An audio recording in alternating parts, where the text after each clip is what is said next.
Porsche is one of the most well-known car brands, creating some of the best driving and best handling cars, always aimed at innovating and wanting more. But that comes at a cost. Porsche has had the complicated and very controversial history, from making tanks in World War II to making some of the fastest cars in the world. Porsche has had one of the most complicated and interesting histories of any car brand ever.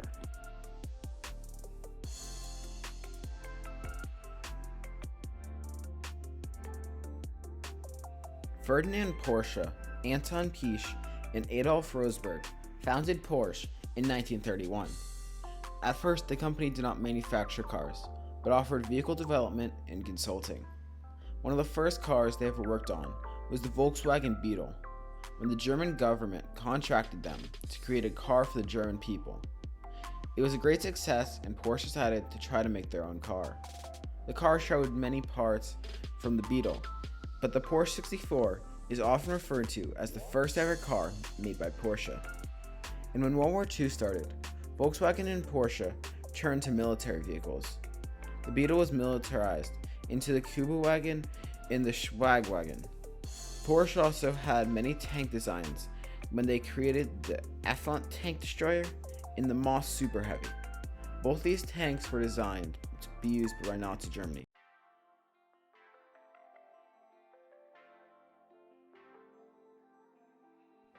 At the end of World War II, the Volkswagen factory fell to the British, and Ferdinand Porsche lost his position as the chairman of Volkswagen. And he was later arrested for war crimes and was put into prison for 20 months. During this time, Ferdinand's son, Ferry Porsche, started to build his own car. It was designed by Erwin Komenda. He finished the design as Ferdinand was getting released. And the first Porsche 365s were made in a sawmill in Austria. And in 1950, the 365s were the first Porsches ever sold. At the end of the war, car parts were very hard to source, so many of the 365's parts originally came from Volkswagen. But as the production continued, those parts would soon be substituted by Porsche-made parts. In 1964, after successes in racing, Porsche decided to work on a production car, the 901 project. It was led and designed by Ferdinand Alexander Porsche, Ferry Porsche's eldest son. It was powered by a 6-cylinder air-cooled boxer engine. Ferry Porsche took his son's sketches to the neighbor's Reuter workshop, a chassis construction company.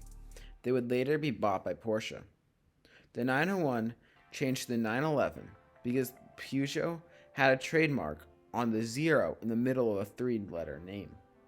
Little do they know that the 911 would become one of the most popular sports cars in the world, being deadly on a track and on a road, being still in production because people still love how the car handles and feels, and people wanted more and more Porsches.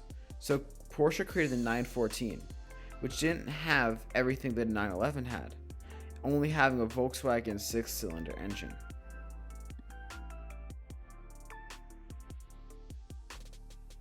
In 1972, Porsche became a public limited company because Ferry felt that it had outgrown a family operation. After that, many things changed. Porsche, after looking at Honda's policy of no family members in the company, Ferry did a very similar thing, hiring lots of people in replace his family members. This included Ferdinand Piëch, who would later go on to be the chairman of the Volkswagen Group. Porsche would then go on to create the 911 Turbo in 1975. This car brought supercar power and everyday luxury to the world. Because it was one of the fastest cars and very luxurious, everyone wanted one, and it went horribly wrong. Because of how the turbos were set up, when the turbos went on, the car was very predictable and caused many people to get seriously injured. Even a few people died from losing control of the car, giving the Porsche 911 or the 930 its nickname, the Widowmaker. This caused Porsche to dial it back a little bit. It's not good publicity to have everyone die in your car. So they created the 924, a front-engine powered car by an Audi engine. Then the 928, a front-mounted liquid-cooled V8. After experimenting with having a front-mounted cars, Porsche decided to make the ultimate Porsche front-engine car, the 944. It was created on the base of a 928's body styling, but it had a 4-cylinder Porsche-built engine. It was also one of the first cars to have both a passenger and driver's airbags in the United States. But in the beginning of the 90s, Dr. Wendell Welkin became the chairman and focused back on the 911.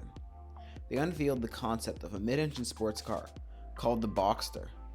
Because of the focus on mid and rear engine setups, the 928, 924, and 944 all got phased out because they were not what the future of Porsche was in Dr. Welkin's eyes. And in 1997, the first Boxster was for sale. With such high demand worldwide, they opened up a second factory for the Boxster. Porsche was making a lot of changes at the time, focusing on rear-engine cars, and they were about to make a huge one, making the first ever liquid-cooled 911 instead of air-cooled, making this the first ever full redesign of the 911. And then 1 year later, in 1999, Porsche announced that they were going to be making an SUV. They would make its debut in 2002. And in 2003, the Cayenne came out, and it completely broke the market, combining a luxury SUV with a sports car engine, and power alongside that, along with creating a Porsche that could be a daily driver, and also was at a reasonable price point.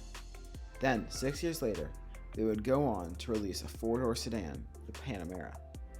From going to making only 2-seat sports cars, to making 4-seaters, SUVs, and a sports sedan, that's a huge change in Porsche's philosophy.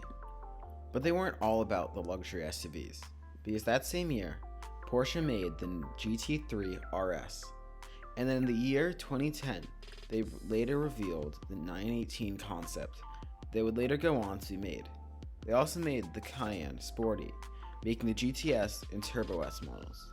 In the 50th year of the 911, 2013, the Macan S and Turbo was released alongside the 918, going into production, being Porsche's first ever attempt at a true hypercar. Porsche's always been a company that's been ahead in technology, and when they started EV technology in 2018, they were well ahead of the curve. But Porsche always creates stunning cars, and it looks like that won't change with EVs, because unlike some companies that make EVs slow and boring when they make them, they made the Taycan, a sports sedan that is powered by true EV motors. And just like the Panamera Porsche before it, they made an even sportier version, the Turbo, Turbo S, and 4S. One of the best car adverts ever was also made for the Taycan, the Heist. Porsche would also then go on to join Formula E to further improve their EV technology. Even though Porsche has a somewhat questionable history working with the Nazi government, they still have made some of the greatest street cars and track cars ever. From the 356 that was made in a sawmill to being one of the most well-known, respected brands in the world, Porsche has made their mark on history, and they aren't going anywhere anytime soon, since they are spending resources on creating EV technology and e-fuels for the 911. Porsche will always be innovating and ahead of everyone else.